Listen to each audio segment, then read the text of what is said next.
مسلمون. O you who believe, O you who have faith, be mindful, be conscientious of Allah subhanahu wa ta'ala, as Allah ta'ala has the right that you and I should be conscientious of Him. And do not die, do not leave this world, do not go to your graves except as Muslims, people who struggle and strive day in and day out to align their will to the will of Allah subhanahu wa ta'ala. May Allah ta'ala make this a reality for me and for you and for all the believers. Ameen ya Rabbil Alameen. So, I have a question, brothers and sisters in Islam, as I start this khutbah. This relates to a human experience that we all go through. And that is the question that when you wake up at night, what do you do? What do you do when you wake up at night? And I did a bit of a short social experiment with this. I asked some of my friends with regards to their responses with regards to what they do. And here's some responses. I'll just directly read what they wrote. One guy said, check the time, drink some water, go back to sleep, and not on my back, but on the side. Another brother said, I look at my phone, and then he put like a unhappy mark. Probably getting bad news or something in the middle of the night. Another brother said, instantly grab my phone to check the time and then check if I got any messages I haven't read yet. Then just glance at what people are up to on Facebook until I feel sleepy again. And he's also has a sad, the smileys, the little emoticons, icons. Another brother said, when that happens to me, I check what time it is, wonder why I woke up, and also ponder the fact that there could be a deeper reason, a deeper cause why I woke up in the middle of the night. And finally, one brother just stayed silent here. So these are different things that people do. Like I said, it's a human experience that we all go through with regards to waking up. Again, some of us, we turn left and right, and then we try to go back to sleep, or as these brothers are mentioning, some of them are checking their emails, checking their Facebook, and so on and so forth. What I'd like to share today, inshallah, with you is a prophetic tradition of what our beloved Rasulullah SAW would do and what he recommended for us to do, inshallah. Now, some might think, well, that's a pretty minor thing, right? But subhanAllah, I remind myself and you, subhanAllah, as believers, one of our goals, obviously, is to always inch closer to the normalized Muslim. What is the normalized, observant Muslim? And so, inshallah, if we become awakened with regards to some of the Sunnah of Rasulullah SAW, in these, what some scholars term as sacred monotony, things that Rasulullah SAW would do time and time again. And what it would do, inshallah, it will not bring just barakah in our lives in this world, but in the akhirah. Because even in the most mundane things, and the things that repeat all the time in life, if we follow the Sunnah of our beloved Rasulullah SAW, again, we're tapping in to the barakah that Allah Ta'ala has given through the example of our beloved Rasulullah SAW, who again, according to Aisha anha, Rasulullah SAW mentioned, Aisha anha mentioned that he was the walking Quran, subhanAllah. And one other example that gives us a better, inshallah, insight into this. Salama mentioned that she was in one rawaya hadith, she mentioned that she was sitting down, in her fajr, doing the salah. She would do the adhkar and what have you. And Rasulullah obviously left for the masjid. A long time later, after fajr, after the sun had risen, and it's like basically at duha time, where the sun's light has turned white, he came to her and said, are you still doing what I left? That when I left you were doing this, that? And she said yes. Because basically she was saying that she did her salah and she was doing different adhkar and what have you of her own. And Rasulullah SAW said, I said 4 words. And if you were to compare these 4 words, weigh these 4 words against everything that you did, they would outweigh that. SubhanAllah. You know, and that specific adhkar that Rasulullah SAW is mentioning. Subhanallah wa bihamdih, adada khalqih, wa rida nafsih, wa zinata arshih, wa midada kalimatih. For everybody's reference. These 4 words Rasulullah ﷺ said outweighs everything that Salama did in that few hours that Rasulullah ﷺ left him. So again, these mundane things, these things that are sacred monotony, these help us inshallah to become present-minded human beings that are in the now. Because Muslims never know when they're going to go. We don't know. So again, we keep the akhirah in our hearts and the dunya in our hands, and we're just living, subhanallah, for the akhirah, but this world to us is a means to get to the akhirah, inshallah. Not to say that, we just totally divorce ourselves from the world. Of course, we're part and parcel of the world, but our ultimate goal is what the success of the akhirah.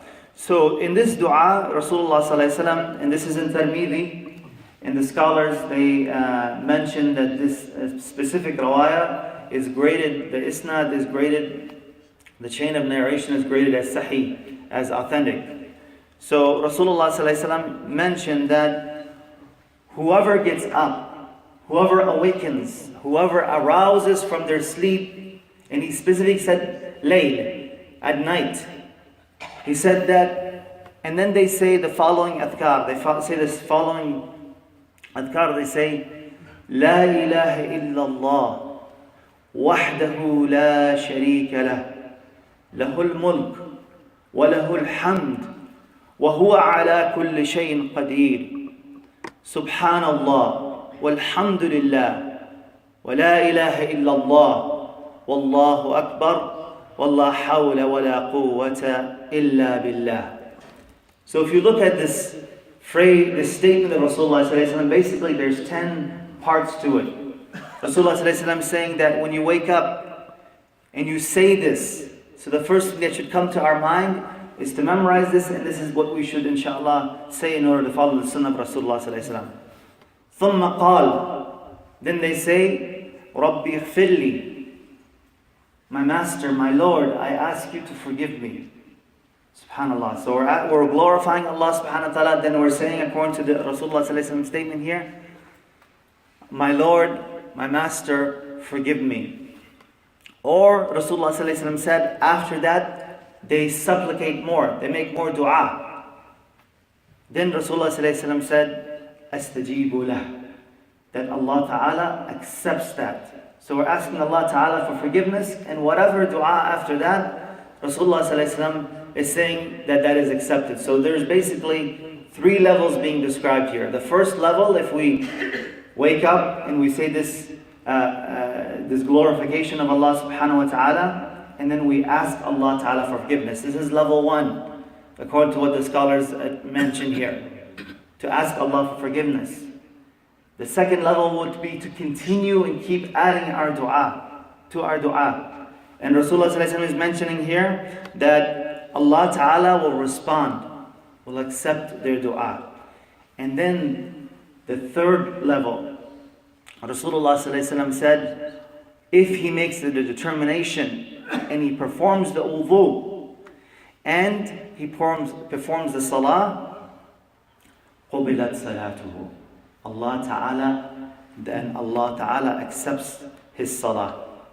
So this is the 3 levels that Rasulullah ﷺ is mentioning here. Again, glorifying Allah subhanahu wa ta'ala through those 10 phrases, asking Allah as the first level for forgiveness, or adding to that additional dua, or inshallah the best thing to do is to stand up and stand in the middle of the night and pray the salah. So let's look at these words.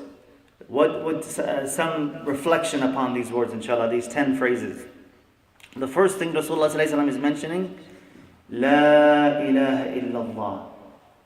Nothing is worthy of worship except Allah subhanahu wa ta'ala. There is a rawaya, one of our scholars mentioned, from Musa alayhi salam, in which Musa alayhi salam specifically asked Allah subhanahu wa ta'ala, Ya Allah subhanahu wa ta'ala, give me something special to remember you by. And in that rawaya, the scholar mentioned that Allah subhanahu wa ta'ala said to him, say La ilaha illallah. Say La ilaha illallah.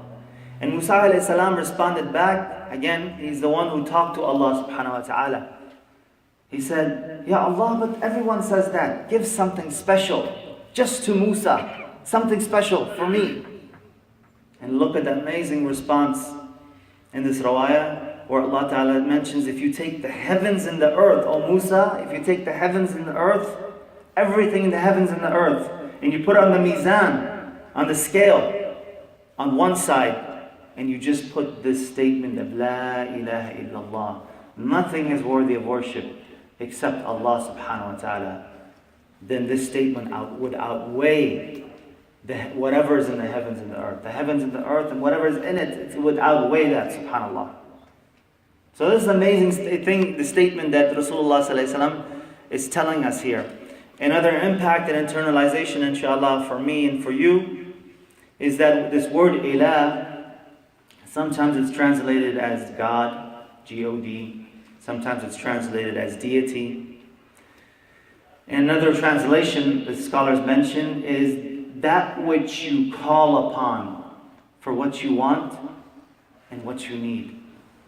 And therefore we understand this word ilah, it can become anything, you know?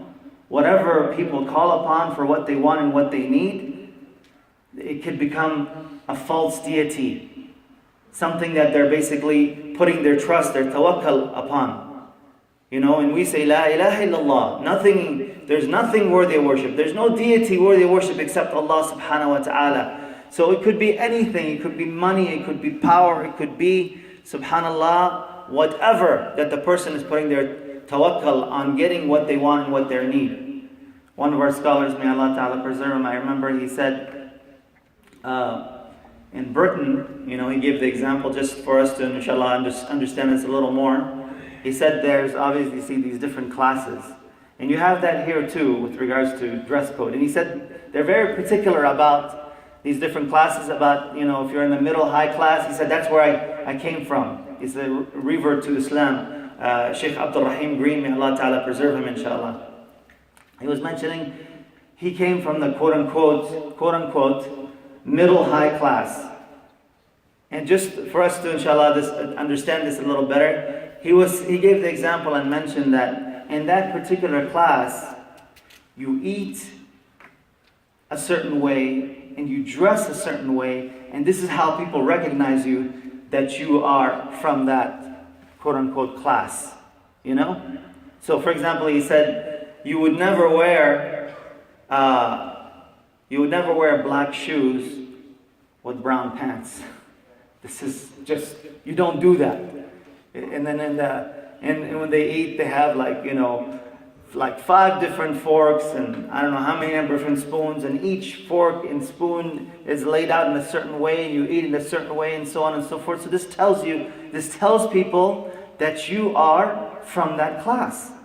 So he said even an idea or basically something that like this set of etiquettes, quote unquote, that somebody follows and they have their tawakkul on that, you know, it could become a false deity, subhanAllah. That's all that they have their trust upon, that if I act a certain way and do a certain thing, then, and that's all, that this is going to get me what we want, what we need, so this would fall in this terminology, subhanAllah. Again, we're stating here the statement that nothing is worthy of worship except Allah subhanahu wa ta'ala. And then after that we're saying, وَحْدَهُ لَا شَرِيكَ لَهُ. Unique, alone is Allah, and He has no partners. لَهُ الْمُلْكُ. Al-mulk refers to the dominion or the kingdom. And you know, this word, subhanAllah, is sprinkled throughout the Quran. So we're also mentioning here, brothers and sisters in Islam, that to Allah subhanahu wa ta'ala is the dominion, the ownership. So again, these are thoughts that you and I should be thinking about. That Allah ta'ala, la ilaha illallah, nothing is worthy of worship except Allah subhanahu wa ta'ala. Wahdahu la sharika la, alone without any partners. Lahul mulk. To Him, to Allah ta'ala belongs what? Everything that is in the dominion. All the kingdom, everything is with Allah subhanahu wa ta'ala.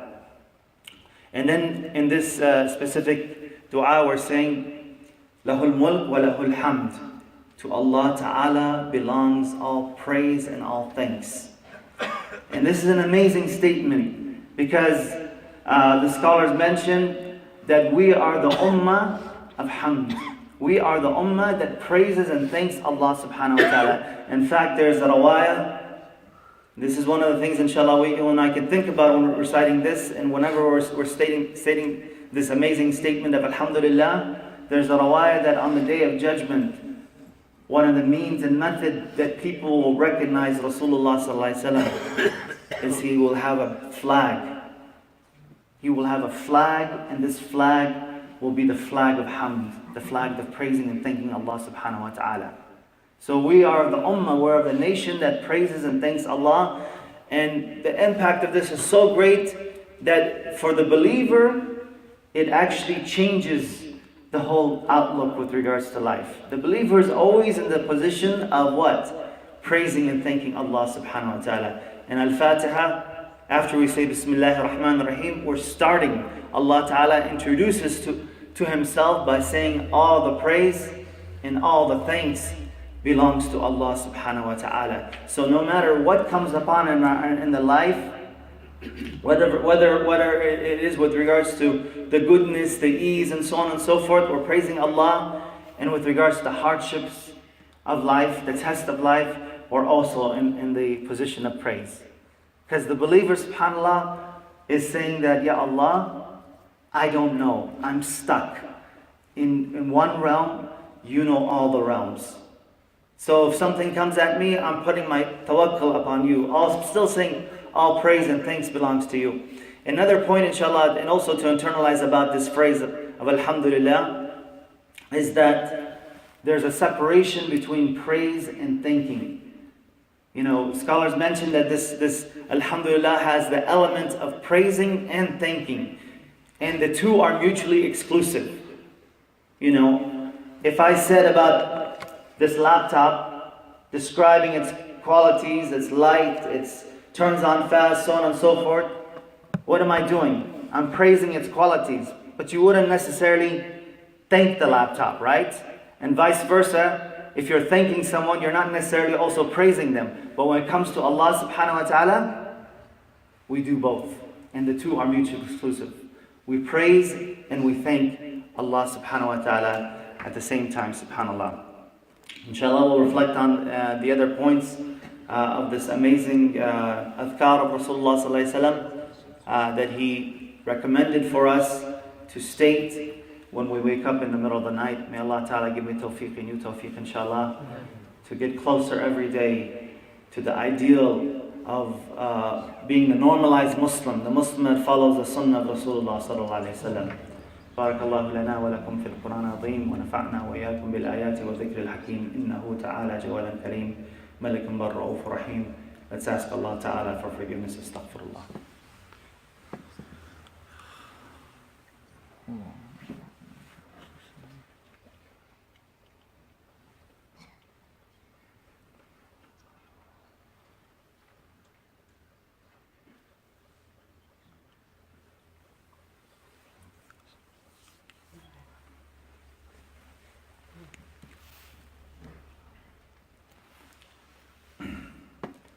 أعوذ بالله من الشيطان الرجيم بسم الله الرحمن الرحيم إن الله وملائكته يصلون على النبي يا أيها الذين آمنوا صلوا عليه وسلموا تسليما.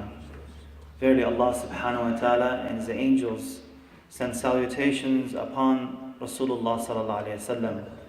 O you who believe, send salutations upon Rasulullah sallallahu alayhi wa sallam and respect them with a respectable salutation.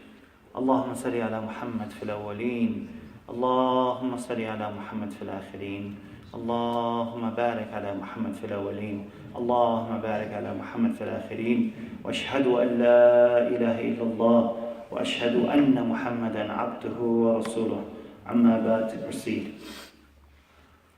So again, brothers and sisters in Islam, we've been talking about sacred monotony, the different adhkar, the different means that Rasulullah SAW would always connect back to Allah subhanahu wa ta'ala. And we're looking at this particular adhkar that's in Tirmidhi, where Rasulullah SAW mentioned to us a method and a means to remember Allah subhanahu wa ta'ala and then ask Allah for forgiveness, or in addition to that, ask whatever dua Rasulullah SAW mentioned that your dua will be accepted. And the third level would be for us to actually then wake up and pray the salah. And Rasulullah SAW mentioned in this rawayah in Tirmidhi that your salah would also be accepted.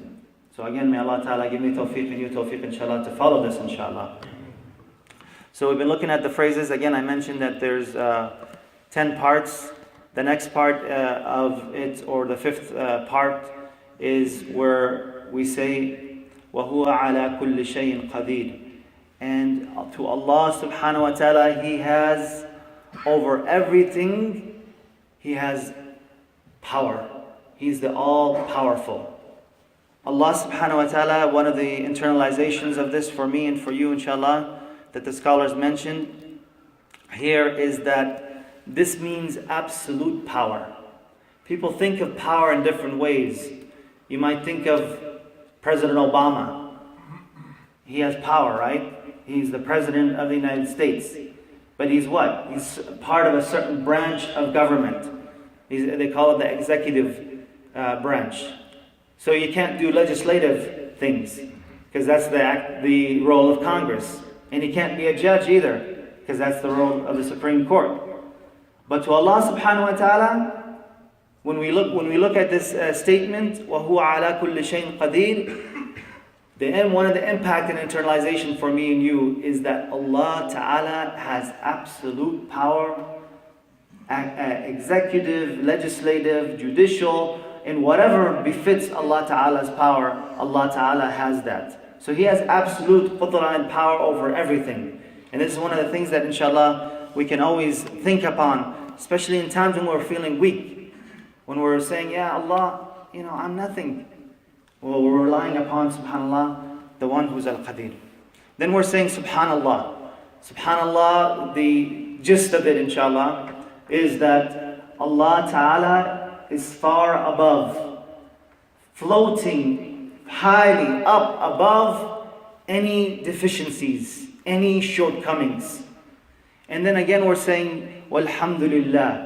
We're praising and thanking Allah subhanahu wa ta'ala. And then we're saying, after that, after you say walhamdulillah, wa la ilaha illallah, again we're saying nothing is worthy of worship except Allah subhanahu wa ta'ala, wallahu akbar. And Allah ta'ala is greater. Many times we see this statement as being translated as Allah is great. Sometimes it's translated as Allah is greatest. But many scholars mention that Allah is greater is the closest translation of saying Allahu Akbar. And there's some wisdom, subhanAllah, in thinking about it that way. Because when you say Allah is greater, is this a complete thought or an incomplete thought? Think about that. When you say Allah is greater, what is that? Is that a complete thought or an incomplete thought? It's incomplete, right?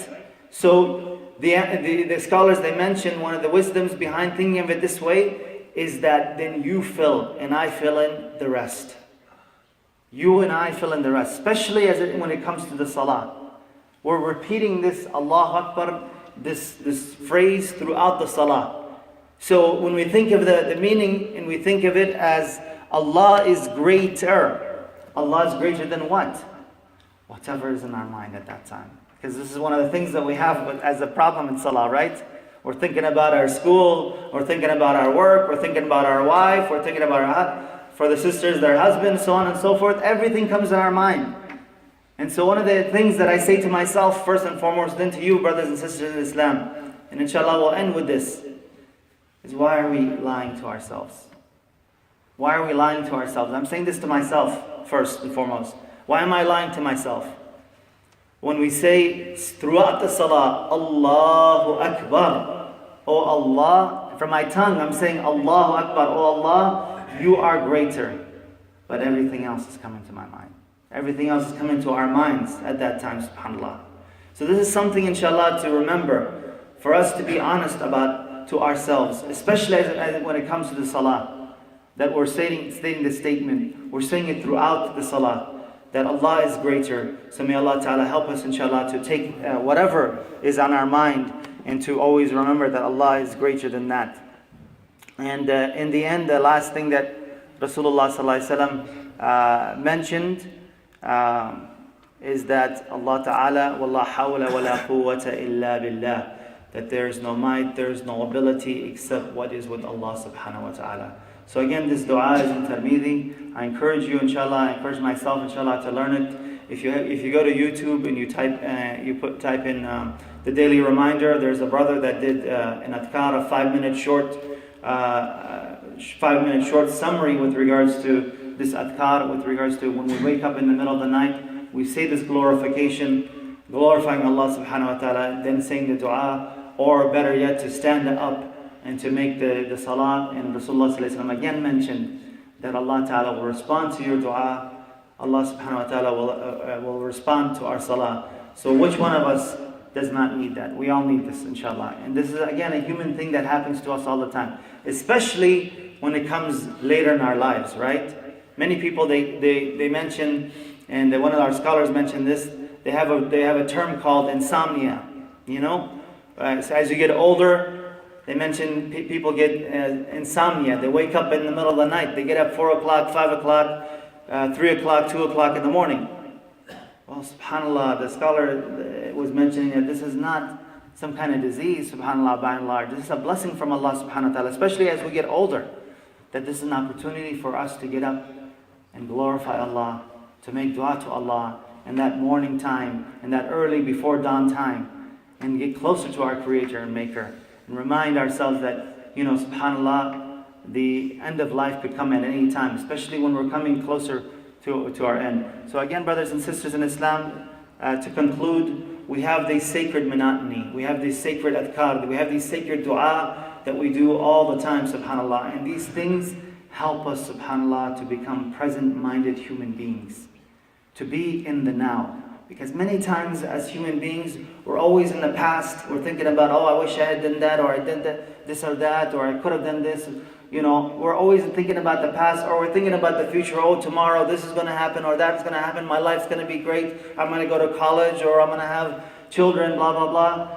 But subhanAllah, the reality is, as Muslims, one of the things that the scholars mention is that these sacred monotony, this helps us to keep in the now, to be present-minded human beings, to think about Allah subhanahu wa ta'ala right now, because it could be that today, it could be that this could be our last day, it could be that this salah could be our last salah, so we need to stay in the now. May Allah ta'ala help me and help you, inshallah, to remember that. May Allah ta'ala help us, inshallah, get closer to the Sunnah of our beloved Rasulullah SAW.